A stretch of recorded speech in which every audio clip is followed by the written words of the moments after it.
नमस्कार साथियों, T4 teacher के YouTube चैनल पर आप सभी का हार्दिक स्वागत है। आज के इस वीडियो में हम सामान्य विज्ञान के 35 महत्वपूर्ण प्रश्नों को आज के इस वीडियो में डिस्कस करेंगे, जो परीक्षा में आए हुए प्रश्न है। और यह आज का सामान्य विज्ञान का हमारा पार्ट नंबर 9 है।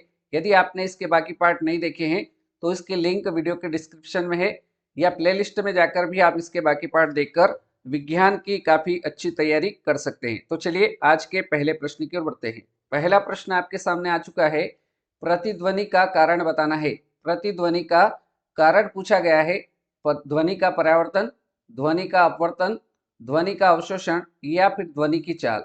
तो प्रतिध्वनि जो होती है यह किसके कारण से होती है? तो प्रतिध्वनि का जो कारण होता है वह ध्वनि का परावर्तन होता है। अर्थात इस पहले प्रश्न का जो राइट आंसर होगा वो हमारा ऑप्शन ए रहेगा। अगला प्रश्न है प्रश्न संख्या 2। झूला झूलते समय कोई व्यक्ति झूले पर अगर खड़ा हो जाए तो उसका आवर्तकाल क्या होगा? कोई व्यक्ति अगर झूला झूल रहा है और वह व्यक्ति अचानक से झूले पर खड़ा हो जाए तो ऐसी स्थिति में झूले का आवर्तकाल क्या होगा बताना है। बढ़ जाएगा, घट जाएगा, अपरिवर्तित रहेगा या फिर इनमें से कोई नहीं। तो कोई व्यक्ति अगर झूला झूलते समय अचानक खड़ा हो जाए तो ऐसी स्थिति में उसका जो आवर्तकाल होगा वह घट जाता है। इस प्रश्न का राइट आंसर बी विकल्प हो जाएगा। प्रश्न संख्या 3 इसी प्रकार का है, लेकिन इसमें कुछ परिवर्तन है। ये देखिए, इसमें दे रखा है यदि झूले पर एक व्यक्ति के स्थान पर दो व्यक्ति अगर बैठ जाए तो ऐसी स्थिति में उसका आवर्तकाल बताना है। एक व्यक्ति के स्थान पर कितने बैठ रहे हैं? झूले पर दो व्यक्ति बैठ रहे हैं, तो ऐसी स्थिति में उस झूले का जो आवर्तकाल होगा वह अपरिवर्तित रहेगा। अर्थात इसका राइट आंसर ऑप्शन सी के साथ रहेगा। नेक्स्ट प्रश्न देखेंगे, प्रश्न संख्या 4। सेकेंडरी पेंडुलम का आवर्तकाल कितना होता है? तो इंपॉर्टेंट प्रश्न लगा लीजिए। सेकेंडरी पेंडुलम का जो आवर्तकाल होता है वह 2 सेकेंड होता है। बी विकल्प हमारा करेक्ट आंसर हो जाएगा। प्रश्न संख्या 5। केशिका नली में जल का ऊपरी सतह होता है। केशिका नली में जो जल की ऊपरी सतह होती है वह कैसा होता है? तो वह उत्तल होता है। राइट आंसर हमारा ऑप्शन बी रहेगा। प्रश्न संख्या 6। प्रश्न संख्या 6 है, द्रव का घनत्व अधिक होने पर पृष्ठ तनाव क्या होता है? यदि द्रव का घनत्व बढ़ता है या अधिक होता है तो ऐसी स्थिति में उसका जो पृष्ठ तनाव होता है वह भी बढ़ जाता है। इस कारण से इस प्रश्न संख्या 6 का राइट आंसर ऑप्शन ए रहेगा। प्रश्न संख्या 7 देखिए, पारे को जब एक बर्तन में रखा जाता है तो मेनिस्कस होता है। पारे को जब एक बर्तन में रखा जाएगा तो मेनिस्कस उत्तल होता है। राइट आंसर इस प्रश्न का बी ऑप्शन के साथ रहेगा। प्रश्न संख्या 8। ऊंचाई बढ़ने से वायुमंडलीय दाब क्या होता है? तो यदि हम ऊंचाई पर जाएंगे तो वायुमंडलीय दाब जो होगा वह घटता है। इस कारण से इस प्रश्न का राइट आंसर जो होगा वो ऑप्शन नंबर बी हो जाएगा। अगला प्रश्न है प्रश्न संख्या 9। एक बार बराबर होता है। एक बार कितने किसके बराबर होता है? तो याद रखना है एक बार बराबर होता है 10 की घात 5 पास्कल। अर्थात इस प्रश्न का करेक्ट आंसर ऑप्शन सी के साथ रहेगा। प्रश्न संख्या 10 देखिए, किसी वस्तु का भार अधिकतम होता है। किसी वस्तु का भार अधिकतम किस में होता है? जल में होगा, वायु में होगा, निर्वात में होगा या इनमें से कोई नहीं। तो किसी भी वस्तु का भार अधिकतम जो होता है वो निर्वात में होता है। इसलिए इस प्रश्न का करेक्ट आंसर ऑप्शन सी निर्वात इसका राइट आंसर हो जाएगा। प्रश्न संख्या 11 है, पृथ्वी की अपेक्षा चंद्रमा का द्रव्यमान लगभग कितना होता है? तो बहुत ही इंपॉर्टेंट प्रश्न है। पृथ्वी की अपेक्षा चंद्रमा का जो द्रव्यमान होता है वो 1/81 होता है। बी विकल्प हमारे इस प्रश्न संख्या 11 का सही उत्तर हो जाएगा। आगे बढ़ेंगे प्रश्न संख्या 12 की ओर। भूस्थायी उपग्रह पृथ्वी के चारों ओर चक्कर लगाता है। भूस्थायी उपग्रह पृथ्वी के चारों ओर चक्कर लगाने में कितने घंटे का समय लगाता है? तो यह 24 घंटे का समय लगाता है। इस कारण से इस प्रश्न का करेक्ट आंसर जो होगा वो ऑप्शन नंबर बी 24 घंटे हमारा राइट आंसर रहेगा। अगला प्रश्न देखिए, प्रश्न संख्या 13। पृथ्वी पर वायुमंडलीय दाब का जो कारण है वो कारण क्या है? तो पृथ्वी पर वायुमंडलीय दाब का जो कारण है वो पृथ्वी का गुरुत्वाकर्षण है। इस कारण से इस प्रश्न का सही उत्तर जो होगा वो ऑप्शन नंबर ए के साथ रहेगा। अगला प्रश्न देखेंगे, प्रश्न संख्या 14। स्टार लगा लीजिए, बहुत ही इंपॉर्टेंट प्रश्न है। पृथ्वी का पलायन वेग कितना होता है? पृथ्वी का पलायन वेग याद रखिए साथियों, 11.2 किलोमीटर प्रति सेकेंड होता है, अर्थात इसका राइट आंसर ऑप्शन बी हो जाएगा। अगले प्रश्न की ओर बढ़ते हैं। प्रश्न संख्या 15, जब कोई वस्तु ऊपर से गिराई जाती है तो ऐसी स्थिति में उसका भार होता है। जब कोई वस्तु को ऊपर से गिराया जाता है तो उसका भार जो होता है वो परिवर्तनशील होता है, अर्थात ए विकल्प हमारे इस प्रश्न का सही उत्तर हो जाएगा। प्रश्न संख्या 16, ग्रहों के गति के नियम को किसने प्रतिपादित किया था? ग्रहों के गति के नियम को किसने प्रतिपादित किया था? तो यह प्रतिपादित किया था केपलर ने। राइट आंसर आपका ऑप्शन बी हो जाएगा। प्रश्न संख्या 17 देखिए। प्रश्न क्रमांक 17 में बोला गया है, एक जेट इंजन किस सिद्धांत पर कार्य करता है? बताना है एक जेट इंजन किस सिद्धांत पर कार्य करता है। तो याद रखना है इसका आंसर, एक जेट इंजन जो होता है वह रैखिक संवेग के संरक्षण के सिद्धांत पर कार्य करेगा, अर्थात इस प्रश्न का जो सही उत्तर होगा वो ऑप्शन नंबर डी के साथ रहेगा। अगला प्रश्न है प्रश्न संख्या 18, एक गेंद को क्षैतिज से कितने कोण पर फेंकने पर अधिकतम क्षैतिज दूरी तय करेगी?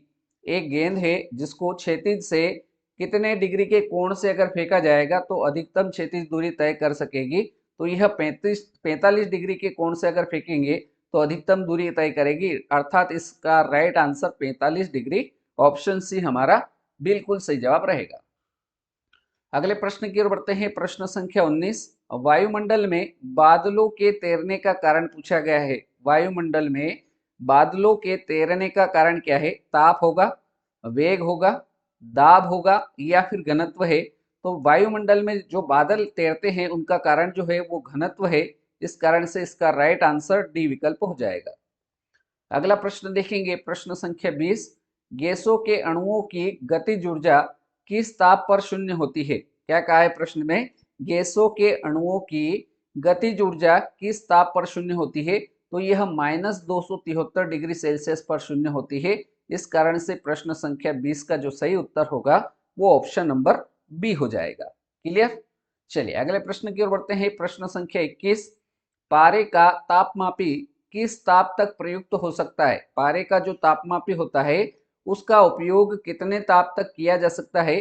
तो यह 360 डिग्री सेल्सियस तक प्रयुक्त हो सकता है, अर्थात इसका राइट आंसर सी विकल्प हो जाएगा। प्रश्न संख्या 22 देखिए, प्रिज्म द्वारा किस रंग का विचलन अधिकतम होता है? प्रिज्म द्वारा कौन से रंग का विचलन सबसे अधिकतम होता है? तो बैंगनी रंग का विचलन सबसे अधिकतम होता है, अर्थात हमारा ऑप्शन ए इस प्रश्न का बिल्कुल सही जवाब रहेगा। आगे बढ़ेंगे प्रश्न संख्या 23 की ओर। किसी गैस में उत्पन्न ध्वनि तरंग जो होती है वह सदैव होती है। किसी गैस में उत्पन्न ध्वनि तरंग सदैव कैसी होती है? तो सदैव अनुदैर्घ्य होगी। राइट आंसर हमारा ऑप्शन ए के साथ जाएगा। प्रश्न संख्या 24 देखिए। इसमें बोला गया है किसी स्थान पर पृथ्वी के चुंबकीय क्षेत्र के क्षैतिज व ऊर्ध्वाधर घटक बराबर अगर हैं तो उस स्थान पर नति कोण कितने डिग्री का होगा? तो याद रखना है उस पर बनने वाला जो नति कोण होगा वह 45 डिग्री का हो जाएगा। सही उत्तर इस प्रश्न का ऑप्शन सी रहेगा। आगे बढ़ेंगे प्रश्न संख्या 25 की ओर। द्रव्य तरंगों की तरंगदैर्घ्य निर्भर नहीं करती। द्रव्य तरंगों की तरंगदैर्घ्य किस पर निर्भर नहीं करती है? संवेग पर निर्भर करती है, चाल पर निर्भर करती है, द्रव्यमान पर भी निर्भर करती है, लेकिन आवेश पर निर्भर नहीं करती है। इस कारण से इस प्रश्न संख्या 25 का जो करेक्ट आंसर होगा वो ऑप्शन नंबर डी के साथ रहेगा। आगे बढ़ते हैं प्रश्न संख्या 26 की ओर। कौन सा कण सबसे अधिक अस्थायी है? बताना है कौन सा कण सबसे अस्थायी कण है। तो न्यूट्रॉन जो होता है यह सबसे अस्थायी कण होगा, अर्थात बी विकल्प हमारे इस प्रश्न का राइट आंसर हो जाएगा। प्रश्न संख्या 27 देखिए। इसमें बोला गया है एंगस्ट्रम द्वारा मापता है। एंगस्ट्रम क्या मापता है? तो एंगस्ट्रम का जो उपयोग होता है वह प्रकाश तरंगदैर्घ्य को मापने में इसका उपयोग किया जाता है। इस कारण से प्रश्न संख्या 27 का करेक्ट आंसर बी विकल्प रहेगा। अगला प्रश्न है प्रश्न संख्या 28, श्यानता की एसआई इकाई क्या है? श्यानता की एसआई इकाई बताना है, वाइज हो जाएगा। ऑप्शन ए हमारा राइट आंसर इस प्रश्न का हो जाएगा। प्रश्न संख्या 29 देखिए, एक फेदम किसके बराबर होता है? एक फेदम बराबर क्या होता है? तो एक फेदम बराबर होता है 6 फीट के, अर्थात बी विकल्प हमारे 29 प्रश्न नंबर का राइट आंसर बी विकल्प के साथ चला जाएगा। प्रश्न संख्या 30, टाइपराइटर के आविष्कारक कौन है? टाइपराइटर के आविष्कारक का नाम पूछा गया है, तो शोल्स जो है यह टाइपराइटर के आविष्कारक थे। सी विकल्प हमारे इस प्रश्न का करेक्ट आंसर हो जाएगा। प्रश्न संख्या 31 रिपीट जो हो चुका है, जेट इंजन किस सिद्धांत पर कार्य करता है? तो हमने देखा है कि यह रेखिक संवेग संरक्षण के सिद्धांत पर कार्य करता है। सी विकल्प हमारे इस प्रश्न का राइट आंसर हो चुका है। अगला प्रश्न देखेंगे, प्रश्न संख्या 32, मानक दाब क्या है? मानक दाब जो होता है यह पारे का 760 मिलीमीटर जो है यह मानक दाब कहलाता है, अर्थात इस प्रश्न का सही उत्तर ऑप्शन बी के साथ रहेगा। अगले प्रश्न की ओर बढ़ते हैं। प्रश्न संख्या 33, मैनोमीटर के द्वारा किसकी माप की जाती है? बोला है मैनोमीटर के द्वारा किसकी माप की जाती है? तो जो गैसों का दाब होता है उसकी माप की जाती है किसके द्वारा? मैनोमीटर के द्वारा, अर्थात बी विकल्प हमारे इस प्रश्न का राइट आंसर हो जाएगा। अगला प्रश्न देखेंगे, प्रश्न संख्या 34, वस्तु की मात्रा बदलने पर अपरिवर्तित रहेगा।